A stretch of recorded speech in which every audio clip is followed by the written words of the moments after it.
Hello and welcome to the Nexus, and if it's not too late, Happy New Year. Now, since this is our first show of 2021, we thought we'd give you a quick preview of what's coming up in the next 12 months. And we've invited 6 great guests to provide analysis. Now, of course, the rollout of coronavirus vaccines around the world will likely be the most important story, and we will be covering that extensively during the course of the year. But today, we're looking at specific events in the diary. As is traditional, we'll start with January. And on the 20th, we'll see President-elect Joe Biden being sworn in as the 46th President of the United States. Hello, hello, hello! The big question, though, is will number 45 turn up, as is tradition? The Democrats are trying to steal the White House. You cannot let them. In February, the race to Mars is on. The US, China, and the UAE all launched spacecraft back in July last year, and their remote-controlled rovers are due to land on the Red Planet within days of each other. There's a lot of interest in finding life that's not on this world, and that's what we're trying to do. In March, we're expecting the trial of Derek Chauvin, the US police officer accused of killing George Floyd in May last year. He's charged with unintentional second-degree murder and manslaughter. His 3 colleagues are accused of aiding and abetting on both counts. April sees the end of an era in Cuba, with 89-year-old Raul Castro set to resign as head of the Cuban Communist Party, the most powerful political position in the country. He and his brother Fidel Castro have ruled the island since 1959.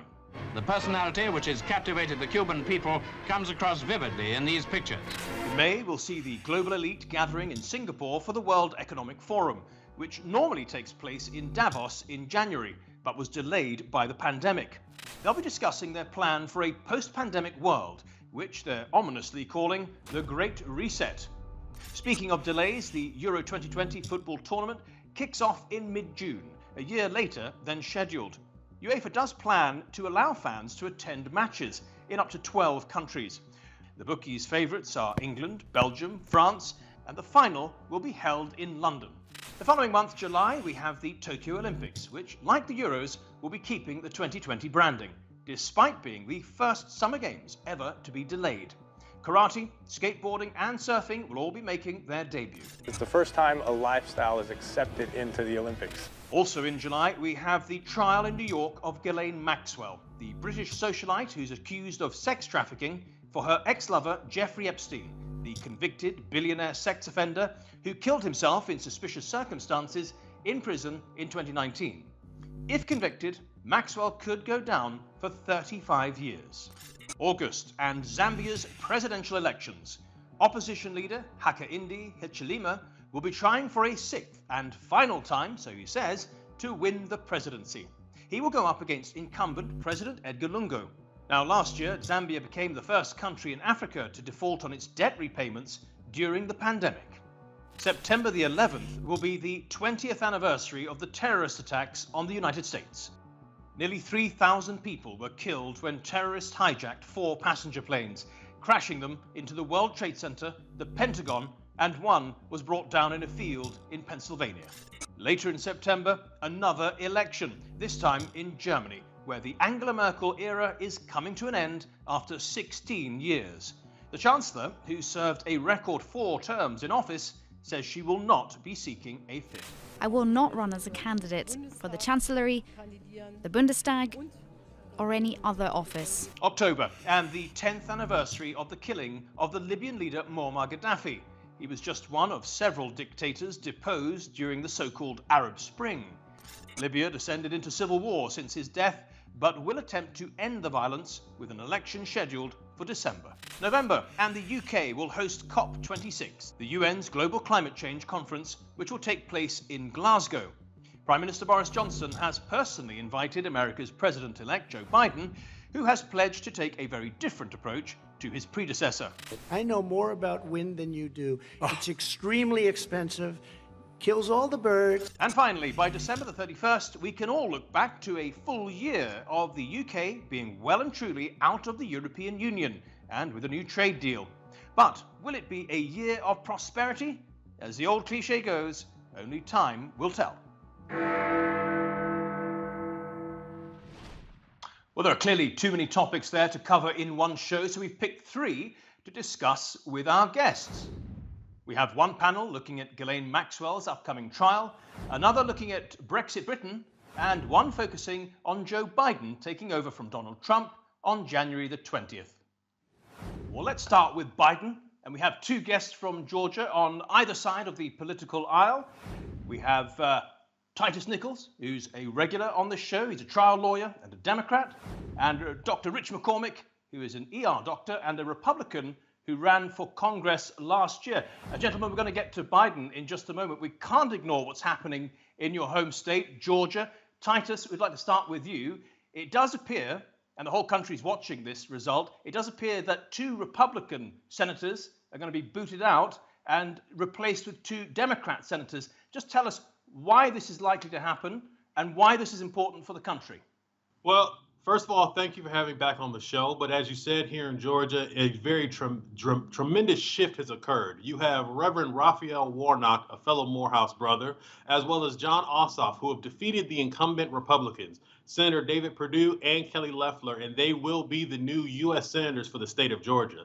This is tremendous because Georgia has not elected a Democrat for Senate in over 20 years. So in addition to the fact that Biden flipped Georgia in November, you now have both Senate seats going to be in Democratic hands. And with it, control of the U.S. Senate will be in Democratic control. Rich McCormick, what do you think happened in your state? It's a good question. We have a lot to sort out in the next several months. There's going to be redistricting. There's going to be a soul searching for what the party's message is, who we reach out to. I think there's a lot to be said for what the message is. Too often we make politics about individuals rather than about philosophies. What we turn to in relationship to the answers, whether it be to the government, which I think is the very entity that has created the problems, or the individual, which I think is the solution to our problems. And you must be very worried that an additional two Democrat senators is going to make all the difference at the national level. It means that the Democrats will have the White House and control of all of Congress. And you must be very concerned about what that means for a Biden presidency going forward. Well, remember last time we had this sort of situation was the beginning of the Obama presidency. They used that to pass the Affordable Care Act, which I'll point out didn't work out so well. It didn't make our premiums go any better. It's actually less affordable now. We don't have a vast preponderance of the number of people who weren't covered before are still not covered. We still have the same problems. We just have more expensive health care. And that's the problem with, once again, turning to the government to solve the very problem that it creates. Titus, this will untie Joe Biden, Kamala Harris's hands for their presidency, vice presidency. What do you think they're going to prioritize in the first 100 days? Well, as President-elect Joe Biden has already said, his primary concern is going to be COVID relief. You've seen the theatrics that went back and forth between Trump and the Republican Senate in regards to COVID relief. The fact that there was such a strong debate over the idea of giving American citizens $2,000 demonstrates just how the Republican Party has not been focused on the individual, but more so just following along with what Trump wanted. So the first thing the Biden administration is going to focus on is getting proper COVID relief to the American citizens, and also coming up with a unified plan for rolling out the distribution of the vaccine. Here in Georgia, yes, the vaccine has started to arrive, but there is no unified plan for how it's going to get into the arms of the people who are very vulnerable, as well as to the rest of the states, so that the economy can properly open again. Rich, I know you take issue with the way Titus is depicting Trump's efforts. Would you like to come in? Well, I'll go further than the Trump's efforts. Remember that you can't do the rollout without the governors. Each governor is going to be responsible for their own rollout, just like the solutions to COVID. Look, I'm an ER doc. Too often we politicize this medical problem. We make it about politics rather than people. Quite frankly, this is something that we've never faced in the history of the United States in modern era. We've streamlined a vaccination process quicker than any other vaccination process we've ever had. Incredibly so. Think about mumps was the closest comparison we have. It took 4 years to roll out. We've done it in less than a year. We have millions on the way. We're doing something, disseminating something we've never disseminated in the past in rapid succession, faster than anybody's ever done it in the history of mankind. So I think some grace would be good instead of picking on people and calling people names and dividing people. Let's just try to do our best and work as human beings working with each other, trying to do the best. You can't tell me that any party wants to hold up the solution. That's ridiculous. Everybody's doing their very best to do something that's never been done before. Titus, let's just kick this forward to the inauguration. Do you think that President Trump is going to turn up as most presidents do? I don't think so. I think President Trump is going to try to find some way to protect his ego and say, well, this is all a scam. I'm not going to show up at the inauguration because then I'm giving credibility to this so-called scam. I serve in the military just like Dr. McCormick does, and there's a phrase that we use called leading from the front. And what that means is that if you're going to get someone to follow behind you, if you're going to be have responsibility for any group of people, you have to be up front. You have to be the one showing what the right course of action looks like. And unfortunately, Donald Trump has not done that at all. Donald Trump right now has turned his ire towards his vice president, Mike Pence, by claiming that he somehow has the ability to overturn the election results. So considering the fact that we're in a new year, 2021, and Trump still has not accepted his loss, I do not see him supporting the American political tradition of being at the inauguration. Rich McCormick? I really don't think that whether Trump's there or not, what's going to happen is going to happen. President Trump has always done his own thing. He's unique as far as presidential history goes, the way he comes across. I mean, think about it. He's not a politician. He is Donald Trump. He does what he wants to do. He has his own following. I made the comparison. He just brings some new kind of outlook to politics that's never been done before. He's not beholden to the same parties and the same traditions as usual, and he does his own thing. I mean, that's President Trump in a nutshell. And just a final question for you, Rich McCormick. He does his own thing. What do you think he's going to do after he leaves the White House? That's the billion-dollar question, really. Will he start his own news network, or will he re-enter into politics? Certainly, he's going to be an influencer in the future. That's going to have to be dealt with for sure. Rich McCormick and Titus Nichols, thank you both for your contributions to the Nexus today. I'm sure we'll have you on very, very soon to talk more about Georgia and US politics. But for now, let's move on to our second topic. And the British have finally broken free of the European Union, for better or for worse, thanks to a new trade agreement struck at the 11th hour by Prime Minister Boris Johnson and the EU Commission Chief, Ursula von der Leyen. I have a small present for anyone who may be looking for something to read in that sleepy post-Christmas lunch moment. And here it is. Tidings, glad tidings of great joy, because this is a deal to give certainty to business and travellers and all investors in our country from the 1st of January, a deal with our friends and partners in the EU. So we have finally found an agreement. It was a long and winding road, but we have got a good deal to show for it. It is fair, it is a balanced deal, and it is the right and responsible thing to do for both sides. Okay, let's bring in our new panel now. And Andre Walker is a pro-Brexit print and radio journalist. And we also have Vicky Price, who is a pro-European economist and former advisor to the British government. Andre, I'd like to start with you. A new year, a new UK with a new trade deal. Is it a good deal from the Brexiteers' point of view? Well, I don't think it's a good deal from the Brexiteers' point of view. I think it's as good a deal as could have been done. I was in favour of completely leaving the European Union and then negotiating afterwards, because I think that would have been the best way to get the best possible deal. Because there are certain areas when you come to Northern Ireland and when you come to fishing where the United Kingdom is still not really an entirely independent nation. But to be fair, we were told that this couldn't be done, and Boris Johnson's pulled off a blinder. I don't think any British Prime Minister, certainly in my lifetime, could have achieved what Boris Johnson's achieved. So, and I think actually, if you're looking at the electoral mathematics of it or the politics of it, I think this deal is probably good enough to placate the anti-Europeans. And actually, I think the pro-Europeans now will go quiet as well. And Andre, looking at trade and the economy, what makes you happy about the deal? Well, the most important thing is that we're not tied to European regulations. It's always important to bear in mind that Brexit is not a thing in of itself. It's an ability to do something. So previously we were tied into lots of draconian regulations that the EU would put in place. We now have an ability to move away from those regulations and start setting our own standards. And the aim of that would be that we can become more competitive. And rather than be little Europeans, we can become a global trading nation once again. So, Vicky, on balance, according to Andre, Britain will be better off out. I don't think that's true. But the reality is that we have a deal which is a very minimalist deal. It only covers tariffs and quotas. The result, of course, is that we're still going to have loads and loads of bureaucracy to deal with in the borders. We've already seen that happening in the first few days of this year. What we also got is the very large percentage of the economy not covered by this. So we have services, which are 80% of the UK economy.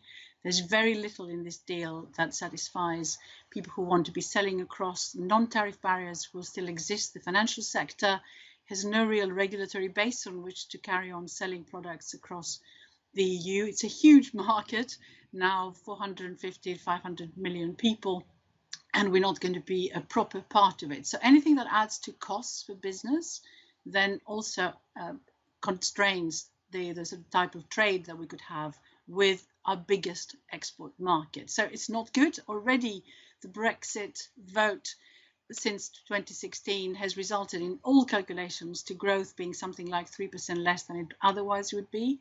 Investment has been seriously constrained, and the likelihood is that this will continue. There are so many uncertainties still there. And of course, Andrew mentioned fisheries. He's quite right. There hasn't really been a very good resolution for the UK, and that will be reviewed at some stage in the next few years. But loads and loads of other areas where there are only frameworks that are going to be discussed with the details not sorted out for quite some time. So it's not satisfactory from any business perspective either. Well, let me respond to that. I think it's important to bear in mind that it is a complete myth that the European Union had a free trade in services. It really didn't. They never completed the internal market in that respect. The United Kingdom's exports of services to the EU are 8%, which is a significant amount. But even if you lose a small percentage of 8%, it's not going to be hugely damaging to the economy overall. But what do we get in exchange? So first of all, Vicky's right. You know, there are non-tariff barriers that are going to exist. We're an independent country. But I have to say, I think more security at the border, which is what that is a good thing. But secondly, I think our ability to do trade deals across the world, if you look at the EU-USA trade deal, there's no realistic prospect of it actually happening. The British-US trade deal probably will happen, and that is our biggest export market. And the reason I say that is because as a single country, it is far larger than the European Union. Sorry, it's the single largest country, whereas the EU, of course, is a collective bloc. It's true. I think that we could perhaps have a deal with the US, but in reality, Biden, the president-elect, doesn't seem to be particularly keen to go down that route. He's talking much more about what he might do. Well, that was Vicky. That was specifically related to Ireland, and the issue has been resolved in the free trade deal. Well, perhaps. I think this is a big unknown, and it needs to be sorted out. And the likelihood of anyone wanting to do a deal with a small country like us before they know exactly how some of the issues on the regulatory front will develop with the EU isn't that great. And you talked earlier, Andrew, and you're quite right that we can do certain things on the regulatory front, possibly, but we also know that from the agreement that's been reached, that if we do depart too much from EU regulations, then the EU can retaliate in terms of tariffs or block some exports. And also, of course, on the financial side, if you're looking at what they could do in that sector, they could withdraw equivalents very easily, which means that suddenly the financial sector would be left high and dry. Vicky Price and Andre Walker, thank you so much for your contributions to the Nexus today. We are now going to quickly turn to our final topic of the day, the upcoming trial of Ghislaine Maxwell. You'll remember she was arrested in July in connection with Jeffrey Epstein, the convicted billionaire sex offender who killed himself in suspicious circumstances in a New York jail back in 2019. Ms. Maxwell's trial is slated for July this year, and she has recently been denied bail for a second time. Well, let's bring in our final guest now, and Lisa Bloom. You've seen her on our show a number of times. She's a lawyer who represents a number of Epstein's alleged victims, as well as one of Maxwell's alleged victims, and Cameron Lindsay, who is a former warden at the Metropolitan Correctional Centre in Brooklyn, where Ghislaine Maxwell is being held. Lisa, I'd like to start with you. Given the situation with the coronavirus in the United States, a number of trials are being held up. Do you think that Ghislaine Maxwell's trial will go ahead as scheduled? Well, I think it's highly likely it will be put off, and that's a shame because my clients who were victims of Jeffrey Epstein and Ghislaine Maxwell really want justice and they want it swiftly. They've been waiting a long time. But because of the coronavirus here, which is still very much out of control, I don't see a judge bringing in 100 jurors to question them, trying to assemble a jury pool anytime in the first half of 2021. Let's talk about bail. It's been recently confirmed that she's married to a millionaire tech entrepreneur, Scott Borgerson, and he and a number of her supporters recently offered a very substantial package to get her out, around $22 million or so. It was rejected. Again, why do you think that was? Well, she's tried twice now to get bail, and both times the judge has rejected it. And that's because she's clearly a flight risk. That's the only issue that a judge looks at in determining bail. Ghislaine Maxwell has 3 passports. She has a lot of money. She has access to private planes, and she could simply take off and never be seen again. The judge does not want to take that risk. Elisa, here in the UK, a friend of the Maxwell family, a PR veteran known as Brian Basham, has started a campaign, a Get Ghislaine Out campaign. What more do you know about that? Well, I think it's crazy. I only know what I read in the news about it. And look, everyone who's accused of even the horrific crimes that Ghislaine Maxwell is accused of has friends, has supporters, has people who are in denial and just can't believe it, no matter how many women come out and accuse her. And dozens of women have. So, you know, good luck with the PR campaign. I don't think it's going to make a difference. The case is going to be decided on the evidence at trial, and I think she's going to spend the rest of her life in prison. Cameron, you were a warden at the detention centre. We are hearing through the media reports that Ghislaine Maxwell is quite unwell, being held in difficult conditions, lost a lot of weight, lost hair, and so on. What more do you know about that? Well, I don't have any direct knowledge as to whether she is well or unwell, but I can tell you that the Metropolitan Detention Center Brooklyn is a very complicated pretrial, pre-sentence federal jail with a lot of moving parts. Because it is an administrative security pretrial pre-sentence facility, it's run like a maximum security facility because you have inmates of all security levels. What I have picked up on indirectly in terms of the way that she's being held, I would describe as unprecedented, but understandable.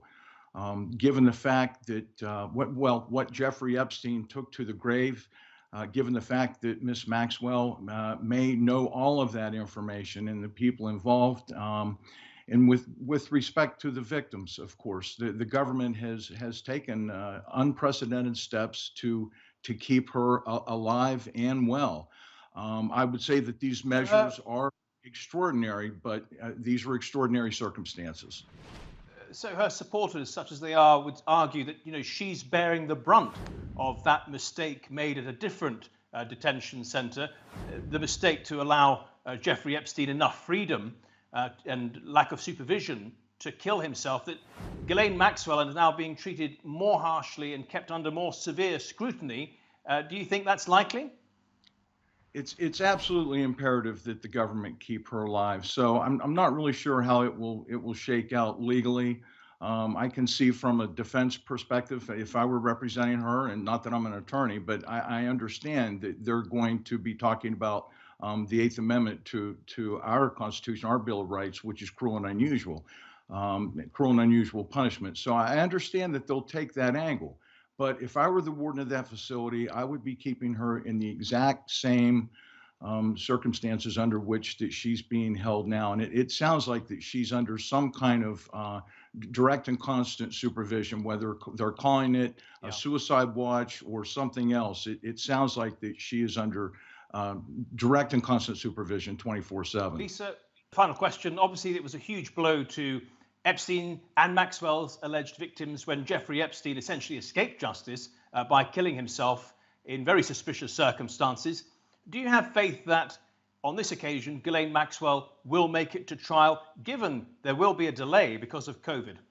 Well, anything can happen. I am going to be optimistic. I do have some faith in the authorities. They have gotten this far. They have finally arrested her after all of these years.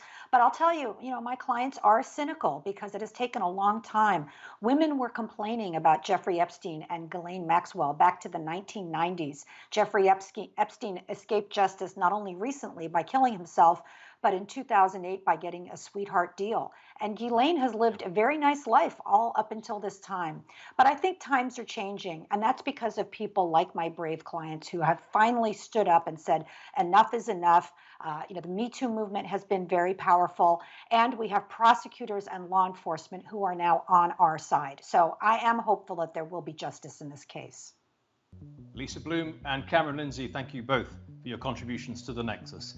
And thank you at home on your phones and on your laptops for watching. Much appreciated. If you want to see this or any of our other episodes again, do check out our channel on YouTube. Just type in Nexus TRT World. Until next week then, goodbye.